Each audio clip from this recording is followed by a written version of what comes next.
So we're about to open up this Bible, okay? But before we open it, I just want to challenge you and encourage you with something, okay? This is the most dangerous book in the history of the world, okay? This book has changed people's lives for hundreds and hundreds of years. Millennia. This book has changed nations if you ever study history, okay? Yet at the exact same time, this is the most denigrated book in our world today. This is a book ripped to shreds on college campuses. Okay? I've had college students tell me that they would be in a class and they would mock the Bible, Jesus, and the God of the Bible, but the same professors would never say anything about the Quran, the Book of Mormon, and anything else. Why? Okay? Then it says that I'm a sinner compared to His holiness and His righteousness. Now I am in a world of hurt on Judgment Day. But in His graciousness and goodness, He's given us a way out. Is that correct? Thank you for the blood of the Lord Jesus Christ, right? And see, people don't want this book out there now because it gives you hope. It gives you an answer to the problems of our world and your own personal problems, right? But we just keep trying to push it to that. Is that right? Amen. And that's why we want to know this book, live by this book, and read some 2 words of advice. I say, be careful. Because if you don't like some of the verses I use, don't come argue with me about it afterwards. I didn't write it. Okay, you'll get to meet him one day. And if you think you really want a Bible, about to open it, be what? Be careful. Okay, let's see what it says. Let's go to the book of Psalms. Okay, Psalms, chapter 86. Book of Psalms, chapter 86.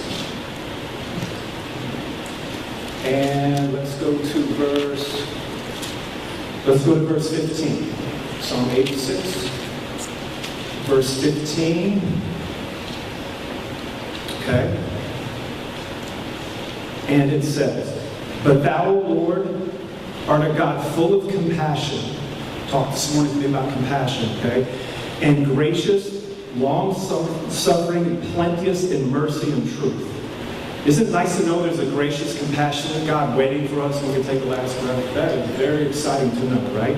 I looked up the definition for compassion, and it says a suffering with another, a painful sympathy, a sensation of sorrow, excited by distress or misfortune. So someone goes through a tough time, and that excites something in us to do something about it. They use the word commiseration. If you ever go to England, you'll hear people say commiserations all the time, and that's what they're saying. I feel for you as you're going through a certain situation. But also in the forgave their iniquity, Psalm 78:30. But of course, I'm using Noah Webster's dictionary from 1828. A man of God who loved the Word of God, loved Scripture, and defined a lot of his terms by using scriptural things to do that. And if you don't have a 1828 Noah Webster's dictionary, make sure you get one or use it online. You'll learn a lot from it. Okay, so do we have compassion for people going through a gas station? And I got in a long conversation with this guy from Colorado. And we're talking good hot Georgia day, just sitting there, standing there, sweating. But I watched this guy, and he kept pouring the stuff on the ground and scrubbing, trying to get rid of the oil spots by the gas pumps. And I'm watching, he's over there working hard, and I'm talking to this guy, and he moves to another pump. We talked 15 minutes. That guy is still out there sweating. So I ended up, when we finished, I walked over to him. I said, hey, he said, no one ever said we couldn't. I said, okay, I'll be right back. So I went to my car. I took $20 out of my pocket. I took one of the booklets I wrote, put it in there, put a gospel tract in there. I said, hey, I want to give you this. 2 reasons. One, I'm a Christian. Jesus said it's more blessed to give than receive. Very simple verse. You don't need commentaries on that verse. It's a very simple one to understand. It's more blessed to give than receive. And I said, I want to bless you with this 20 spot, but here's some information about Jesus Christ. Make sure you're right with God and stuff. I wrote that for you. There you go. He looks at me and says, Mark Cahill. I said, yeah. He said, I know you. I said, okay. I said, how do you know me? He said, I sold you a car one time back in the day. I said, okay. I said, what did you sell? He said, I worked at a Mazda dealership. I said, stop. I said, I know you. Okay. And I remember this guy. I walked up to the dealership. He was out there smoking a cigarette. We started chit-chatting. He wants to sell me a car. I didn't buy it that day, but I ended up buying it a couple of weeks later. And I said, wait a minute. I said, what's your name? He said, Scott. I said, Scott, I kept that car for 17 years. Scott, I said, that car I have out there years ago. How in the world do you remember me? He said, well, he said, I was the finance director. He said, in all my years of selling cars, you're the only one that ever walked into my office and talked about who? Jesus Christ. Isn't that a sad thing for one? That's pretty sad to think about, right? That we would think getting a deal on a car is a better deal than making sure Scott was saved, right? But that's how I live. Those are just mission trips to me. To a Mazda, that's a mission trip. Well, hey, Scott, drug problems, lost his job, arrested, spent time in jail. QT was giving him a second chance, which he was so grateful for. It's a long fall from finance manager down to getting up the oil spots, right? Okay. Scott and I had a beautiful talk there, gave him all my digits. I said, let's get together for lunch or dinner and continue this conversation. Okay? But do you have compassion for people that maybe made a wrong turn, but can't you help point them in the right direction to make a right turn back to the cross and to the cross for the first time to do that? Think about that, okay? Go to your Bibles, go to Mark chapter 14. New Testament, Mark chapter 14. Matthew, Mark, Luke, John, Mark 14. And go to verse 7. Mark 14 and verse 7. And it says, for ye have the poor with you always, and soever you will may do them good, but you may have not. Let me try again. If you have the poor with you always, and whensoever you will may do them good, but me you have not always. So Jesus is saying He's not always going to be here, but the poor will always be with you. Yes, sir. Just a short 2,000 years later, do we still have the poor with us today? Yep. Never going to change. Socialism, communism will never solve the poverty problem. They actually make it worse if you ever studied that and learned it, okay? So if we have the poor with you, does that move you with any compassion to reach out and help other people as you go through life? So one thing I do, I'm not telling anyone to live like I do, but one thing I try to do in life is keep my expenses as low as I can so it gives me more extra nickels to bless other people with. Okay, so I always want some of that discretionary income that I can use it not on myself but to bless others and do that. So I stopped at a gas station over by North Lake Mall, and I walked up to this van, and there were two people sitting in the van. I said, "Are you getting gas today?" They said, "No." I'm shocked at how many people park by a gas pump and don't get gas. We didn't do this back in the day. We parked in front of the place, but people do it all the time now. So really, I said, "Okay." So I just reached in my pocket, I grabbed two $20 bills. I said, here's $20. Jesus said it's more blessed to give than receive. I said, I'll buy your gas next time you get gas. All of a sudden, the woman burst out crying. Just burst out crying. I said, what's wrong? She said, we literally have no money. We're just parked here at the gas station with no money. They were just parked. There was an older couple. I said, you gotta be kidding me. So we just started talking, witnessing to them. Talked about Jesus Christ. They loved to read. So I walked back to my car to get one of my books and give it to them. I go back and give them a book, but I had heard the guy at the next pump started chatting with them, like what was going on there, okay?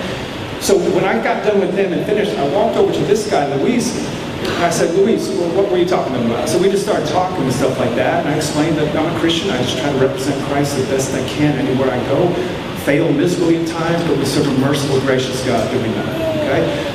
He said, this is interesting you're talking to me. I said, why is that, Luis? He said, because my mother just told me, Luis, God is real, and He's going to send you a sign that I'm out there and that He's real, okay? He said, sir, you just answered my mother's prayer that she just told me that was going to be the answer to do that, okay? I go back to my car. Another car pulled up, a Dodge Charger, Challenger, something like that. Started talking with Brent, and we're talking. He said, well, wait a minute. What if I sin after I get saved? Justification with sanctification. You know the difference of those? Okay, very important to know the difference, okay? Justification is all the sin debt is paid in, what? Full. Gone. Already taken care of. Bill is paid. Don't have to pay next month on that bill. It's already paid for, okay? Sanctification is the molding and shaping, making you the man or woman of God He wants you to be. But I got to rent there. Why? Because I was just out trying to do the Lord's work, trying to be compassionate on people. But are you compassionate on people that have a wrong teaching? And they need it separated in their head. That can happen for you right there at a BP station if you want to, okay? So when it comes to giving, I wrote in one of my books, but I always tell people, when you're giving, you can give your time, right? You can give your talent, or you can give your treasure, right? There's all different ways to give. Can you give your time? Is time a great gift?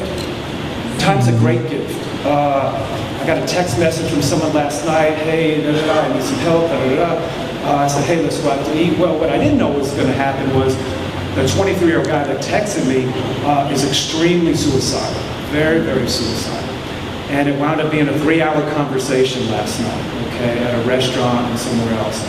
And interesting give and take, trying to point him straight to the cross. His only hope is Jesus. There's nothing else that's going to help him at this point in life. He's that close. Okay? At the end of it, he said, hey, Mark, I just really want to thank you for taking the time to chat with me. Even he knew how valuable 3 hours were.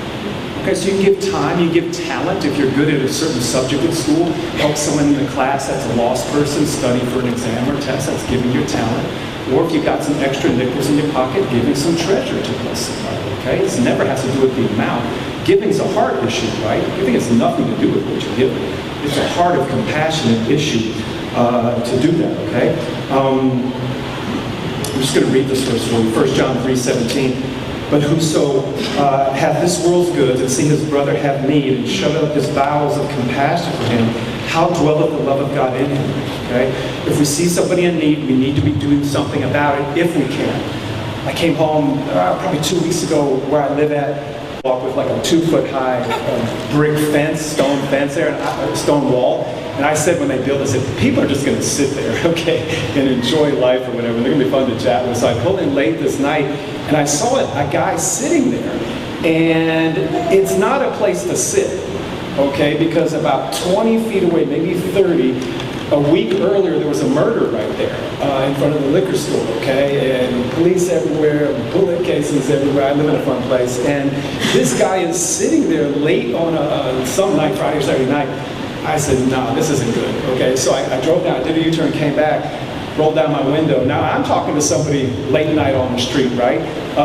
You never know where that's going to go either, but if you see somebody in need, can't I trust the Most High God to protect me at that moment and do that? Sure, of course. And if he lifts the veil and the bullet finally hits me and takes me out here, praise ye the Lord, correct? Dreams have come true on that day, right? It's all in how you look at life. So I rolled and I said, hey, how you doing? I said, do you need a ride or something?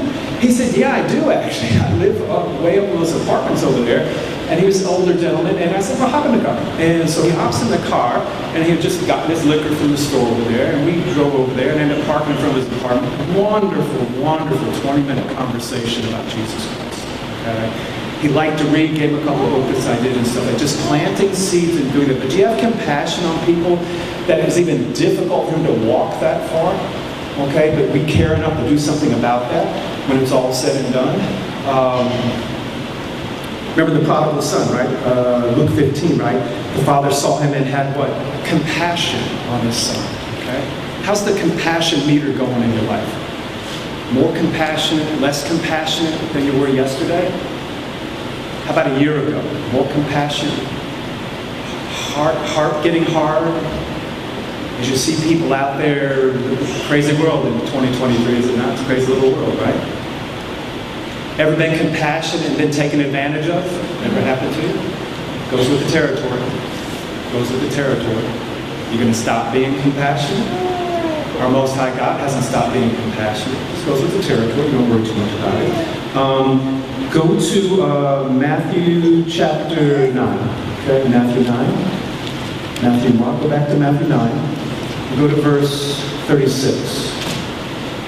You've heard these verses before. Matthew 9, verse 36.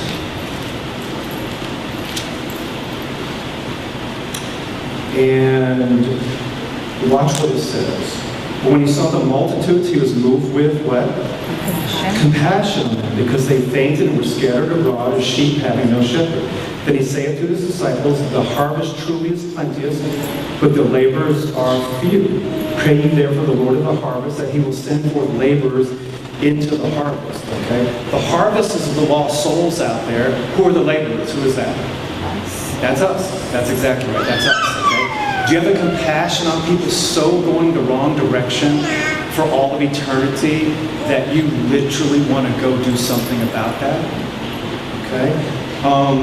Sometimes I just hit laundromats, go around, hand some tracts out, get in conversations at laundromats. People are killing time waiting on the dryer to get done or whatever, right? Walked into a laundromat last Sunday.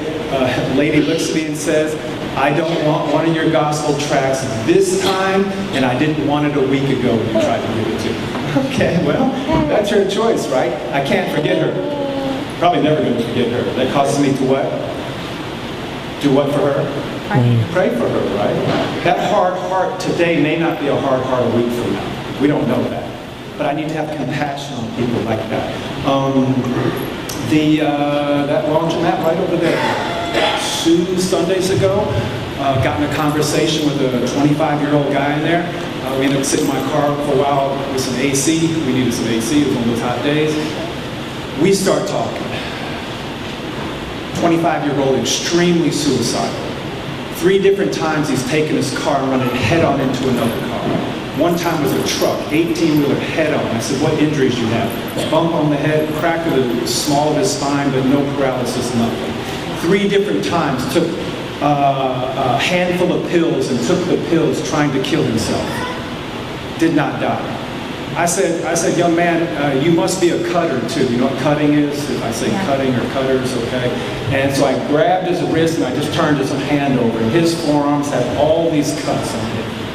It's a way we call slow suicide to do that. I said, okay, what's going on here? And he told me how many times he had tried to commit suicide, 25 years old. He said, I found out that my girlfriend was cheating on me for 4 straight months. Okay? I said, okay, and that is worth taking your last breath and exiting this place? Are you kidding me? You must be kidding me. Okay? I know it hurts, but it doesn't hurt enough to exit out of here. I said, by the way, I said, do you have parents? He said, yes, I live with both of my parents. I said, what would that do to your parents if you commit suicide? He said, it would devastate them. I said, how do you know it would devastate them? He said, because my 23-year-old sister has committed suicide. I said, were you close to her? He said, very, very close to me. See what happened? It's okay for sister to make that move, so now it's okay for me to make that move. And yet it would destroy his mother and father if that happened. So we sat there and talked about Jesus Christ in that car with some air conditioning. And he had just gotten involved with the Seventh-day Adventist church. Do they believe like we do? Nope, a little bit different, and maybe a lot of it different in certain areas, right? So I got to explain to him the biblical Jesus, okay, what it takes to be saved, and do we care about those people that literally are this close to exiting this place, and do you have a compassion for their soul to get out of your comfort zone and go and do something about that? Nothing. Have everything but have nothing. Usher, the musical artist, I ran into him a year ago in a restaurant, and we talked 15 minutes. Him and his lady Jennifer, we talked 15 minutes about God, Jesus Christ, and the resurrection. We went at it for a beautiful 15 minutes. But I knew something about him. I knew he had become, he got into Islam. How do I know that? Because there was a guy I've been witnessing to at the airport who does luggage and stuff, who actually got a job with him. And so I actually knew that piece about him, okay? But do you care enough about those people to actually do something in their life and plant a seed and point him back to the cross that he grew up in? Usher's voice, if you do any research, it's a black church voice from Mississippi. That's that beautiful voice. Whitney Houston, church voice. Black church voice from New Jersey, right? Beautiful voice. And Satan says, thank you very much, let me make a move. But can't we move back into someone's life and point them the right direction? Because Islam, Muhammad, ain't going to help you. The great weighing scale is not going to help you in judgment day to do that. I was in a restaurant in South Bend, Indiana. I saw these 2 couples just kind of hooting, hollering, drinking 2 bottles of wine. I told the waitress, I said, hey, I'm going to buy their meal for them today. She said, really? I said, yeah. I said, I'm a Christian. Jesus said it's more blessed to give than receive, so I always pick up someone's meal and do that. But I just don't do it as a gesture. I actually go tell people why I do that, okay? So they get ready to finish. She hands me the bill. I walk over to their table and say, hey, I just got to let you know something. I bought your meal for you today. They said, what? I bought your meal for you today. And they said, why would you do that? I said, well, I'm a Christian. Jesus said it's more blessed to give than receive, and that's how I live my life. I try to go out and bless people and do that. So you're getting a blessing today. Well, the couple on this side, the guy grabs a chair, he pulls it and says, sit down with us. And I said, okay. He said, do you know who this man is right here? I said, I don't know who the guy is. He said, this guy right here is the largest donor to the University of Notre Dame. Okay, well, when I lived in Baton Rouge, one of my students' grandfather was the largest donor to LSU, and he gave $125 million to LSU. What a waste of $125 million. Absolute waste. What they're teaching on college campuses today? Absolute waste. What kind of kingdom work could we do with 125, right? That's all how you look at life. This guy's the largest donor to the University of Notre Dame. Who knows how much he gave, right? This guy over here in the same city, South Bend, there's an all-girls Catholic school, and this was the finance guy taking him out to eat because he's trying to get what? Money from this guy as well, okay? That's what was going on. So I'm talking, I got to share the gospel with all of them. I grew up Roman Catholic, so there's tons of differences between got to share the gospel. They love to read, gave them a book each. Then they said, what you also don't know about this guy is he always buys someone's meal in a restaurant. So he told the waitress, I would like to buy that older man right there, his meal. And the lady said, and she pointed, he said, well, he's already bought that for them. Already bought that guy's meal. I saw an older man sitting by himself, which typically means what? Late 70s or 80s typically means what? Widower. Widower, right. So I went over there, bought his meal, sat down, had a wonderful conversation with this older man.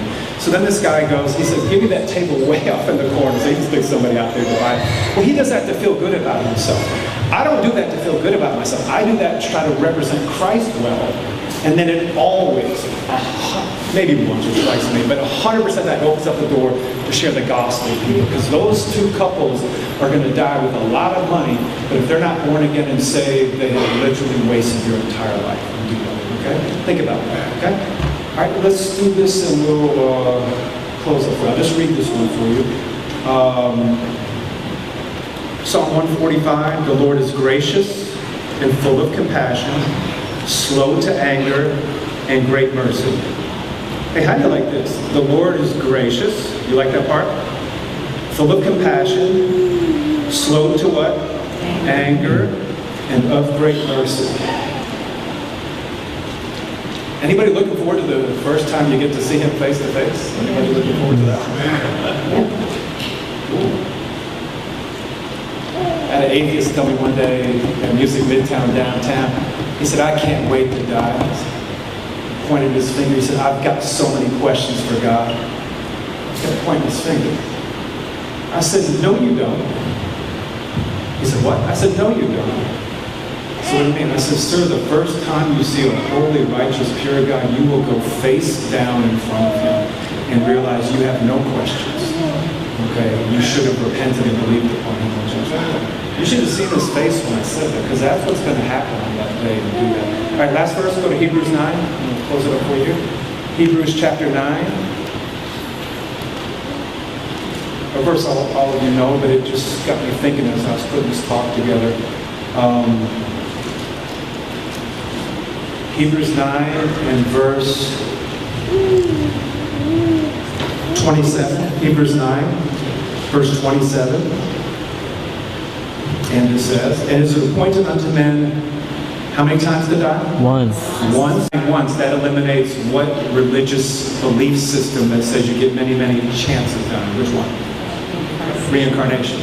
Okay, and if you ever study it, it's a curse. It's not a blessing, it's a curse. You have to keep coming back. So always use this verse when you're talking to people who think they get second chances down here and do that. It's appointed unto men once to die, and after this, the judgment. Judgment day is real, correct? Mm-hmm. You don't want your worst enemy to have a bad judgment day. The worst, the one who's treated you the worst in this life. The young man last night, the 3-hour conversation, he was adopted when he was 3 months old, something like that. So he's dealing with that whole rejection factor, another thing he mentioned last night. And do that. We don't want anybody to have a bad judgment day when it's all said and done and do that. So what are you doing about that to make sure everyone has a great judgment day? We've been going downtown, hitting some concerts down at State Farm Arena. And in the last couple of concerts, I had one lady look at me and said, I heard you're full of SH curse word. Had a middle-aged lady give me the finger, the bird, you know what that is. I had a teenage girl give me a double bird. Anyone remember double birds back in the day? I'm like, what is going on here? Okay, I'm just handing out gospel tracts, being nice to people, talking to people, but I always let people know, I always tell people all the time, remember something, you don't hate me. I told a guy the other day, I said, you don't know me. I said, you hate Jesus.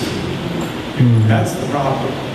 Okay, and I want to make sure you're right with him on Judgment Day, okay? But you know what? These three people causes me to pray for them because I want them to have a great Judgment Day when it's all said and done. So, one thing I just want to say is that as life has continued for me, I've become much more compassionate as I've grown in my faith in Jesus Christ.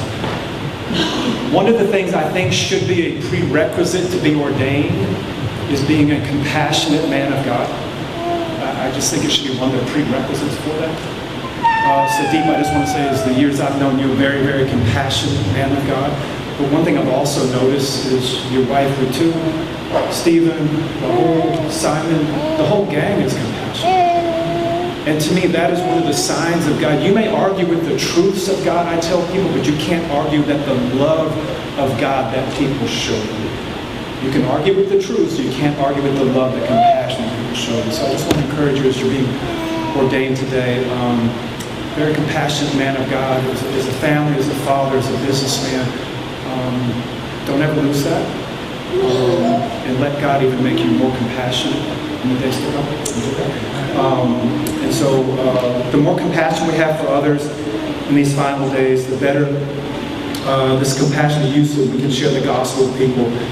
Whether you're comfortable or not, okay, make sure you're stepping out of your comfort zone for Jesus Christ, being strong for Christ in these last days.